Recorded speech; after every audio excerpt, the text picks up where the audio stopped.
biasanya pembelajaran berat itu ada yang mengamati. Setelah selama proses pembelajaran itu lancar ya. Terus setelah pembelajaran saya mendapat masukan tentunya dari pimpinan sebagai calon guru penggerak.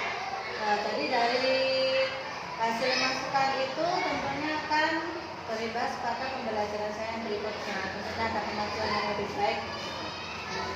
Jadi perasaannya ya senang juga ya, senang juga mendapat itu masukan dari teman ya, teman sekretari atau rekan. senang walaupun agak butuh juga ya. Kemudian bagaimanakah juga perasaan anak-anak ketika pembelajaran itu kemarin? Pembelajaran saya kemarin itu kan membuat tabel ya. Nah, itu sudah mengakomodasi atau mengakomodir semua tipe belajar anak-anak. Jadi anak-anak itu antusias ya. Kan ada yang tidak cuma duduk saja, ada yang berjalan, ada yang gambar, ada yang berhitung. Jadi mereka itu belajar untuk bekerja sama. Bagaimana melakukan komunikasi yang baik sehingga tugas yang mereka lakukan itu selesai tepat waktu. Memang ada beberapa siswa itu yang terkesan agak kurang cepat gitu ya dalam bekerja, jadi lebih lambat dari teman-temannya. Jadi anak-anak pada waktu itu bakal senang juga ya karena mendapatkan pengalaman baru yang didapatkan. Nah, kemudian saya ingin menanyakan lagi terkait proses pembelajaran yang telah dilakukan dari awal sampai akhir. Dari awalnya Bu Siti bagaimana, kemudian langkah ketika di kegiatan intinya sampai kegiatan penutup. Tentunya di setiap pembelajaran itu kan kita awali dengan biasa bertanya kabar, sebagainya gitu ya. Terus memulai dengan kegiatan yang menyenangkan. Terus kemarin itu sebenarnya kan materi lanjutan juga dari kegiatan yang pertama. Minggu yang pertama mencari data di tiap kelas. Jadi ketika pengamatan yang dilakukan penjaringan itu anak-anak tinggal memasukkan ke dalam tabel, memasukkan dan menghitung, lalu menghitung itu jumlah uang saku ya. Jadi soalnya di hari yang pertama, tugas yang pertama itu anak-anak mencari data dulu keliling kelas. Baru setelah itu yang kedua itu mengerjakan soal berdasarkan data. Terus yang ketiga presentasi hasil tentunya. Terus yang terakhir itu refleksi. Dari pembelajaran itu kenapa ada anak yang tidak selesai tepat waktu? Kenapa kok nggak bisa selesai tepat waktu seperti teman-temannya? Ada yang salah hitung, kenapa kok salah hitung? Itu kan anak-anak perlu merefleksi diri. Kesalahan saya. Baik, itu tadi adalah untuk proses pembelajarannya. Nah, dalam proses pembelajaran itu pasti ada beberapa hambatan ya Bu Siti ya. Nah, apa sajakah hambatan yang dilihat selama proses pembelajaran? Nah itu kan sepertinya anak-anak itu kurang bagaimana ya, kurang cepat gitu ya. Jadi mereka asik menggambar tabel itu Tanpa mengetahui waktunya, belum bisa manajemen waktu, jadi kelamaan di situ. Tapi kita kan sudah dulu harus selalu memotivasi, ayo waktunya sudah mau habis gitu kan. Jadi teman-teman atau anak-anak itu di situ kelemahannya. Terus sama kurang kerjasama juga. Jadi yang misalnya 6 orang ya satu kelompok itu yang satu atau dua menggambar, yang lainnya hanya melihat saja. Seharusnya kan yang lain itu ya menghitung dulu yang data anak kelas 1, data anak kelas 2 begitu, jadi sudah selesai tepat waktu. Jadi ya itu karena kendala itu ada yang tidak selesai gitu. Itu berarti masing-masing anak itu terkadang kegiatan kelompok ada yang diam saja, ya, kurang aktif, yang kurang aktif, istilahnya jaga koncone seperti itu ya. Baik, itu tadi untuk hambatannya selama proses pembelajaran. Nah, dari hambatan tersebut kira-kira solusi apa yang bisa dilakukan untuk kedepannya? Itu kan kemarin kan sebagai pembelajaran. Nah, paling tidak Bu Siti punya gambaran solusi apa yang bisa dilakukan agar misalkan ketika kelompok anak-anak aktif. Untuk solusi dari pembelajaran kemarin itu ya saya melakukan refleksi itu ya.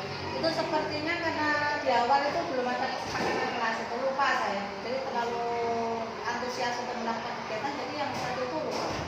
Seharusnya kita tuh membuat kesepakatan dulu. Misal ini dalam 1 jam belum selesai apa yang harus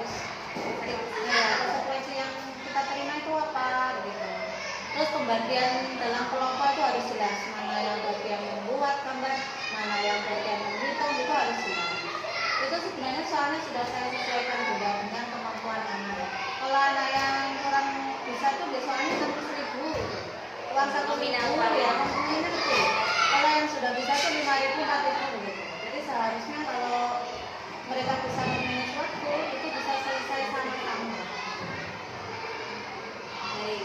Untuk kemudian siapa nanti yang akan Ibu libatkan untuk mengatasi hambatan tersebut? Misalkan kolaborasi juga bisa. Nah, siapakah nanti yang akan diajak Ibu berdiskusi? Ya, tentunya untuk perbaikan pembelajaran itu kan ya kita rekan sekolah dulu. Yang utama itu anak-anak. Anak-anak itu mungkin saya akan sistem kayak teaching gitu. Teaching. Jadi yang sudah selesai itu atau sudah bisa itu menyemangati atau membantu, memotivasi. Jadi kalau yang temannya yang belum itu ayo sekarang teaching. Mungkin itu ya satu kayak teaching. Yang kedua mungkin menemukan strategi pembelajaran yang lain dari praktik baik yang sudah dilakukan oleh teman-teman rekan guru. Tanggung jawab. Berarti nanti akan ada berkolaborasi dengan rekan sejawat. Terus mungkin ada hal lain yang bisa diajak untuk berkolaborasi selain rekan sejawat.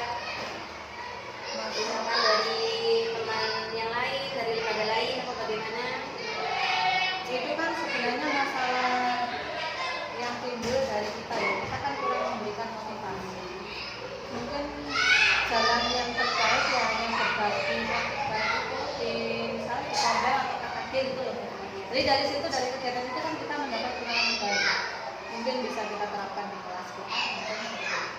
Ya, karena memang di KKG kan memang banyak ya permasalahan yang hampir mirip dengan kita, jadi sehingga kita bisa berkolaborasi, memecahkan masalah bersama-sama.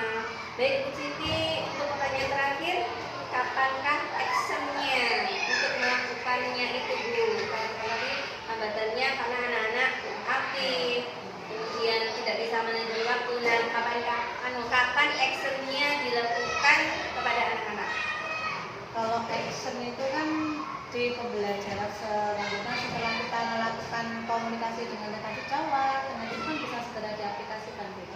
Jadi langsung ya, langsung diaksenkan untuk anak-anak agar nanti berdampak langsung kepada anak-anak. Bisa waktu kita mengadakan kombel gitu ya, kombel itu bisa dari situ ya. Itu kita bisa bekerja di situ, mendapatkan solusi di situ, bisa kita praktekkan langsung. Jadi luar biasa Ibu Siti untuk percakapan kita hari ini. Ini saya juga akan membacakan terkait observasi yang saya lakukan kemarin berdasarkan 2 fokus pengembangan di kelas dengan metode diskusi kelompok dan presentasi. Ibu Siti kemarin telah dilaksanakan sesuai dengan kemampuan anak-anak. Kemudian namun ada beberapa hal yang masih perlu dimaksimalkan. Kemudian diskusi kelompok dilakukan dengan baik, soalnya juga diberikan sesuai dengan kemampuan siswa. Yang perlu ditingkatkan memang kita harus membuat anak-anak itu mau aktif terlibat dalam kelompok, kemudian mau mengungkapkan pendapatnya. Kemudian untuk presentasi juga sudah dilakukan dengan baik. Ibu Siti juga sudah memberikan penguatan terhadap hasil karya yang disajikan. Prosesnya juga sangat bagus, berlatih untuk komunikasi, untuk menyampaikan pendapat itu yang memang diharapkan kepada anak-anak.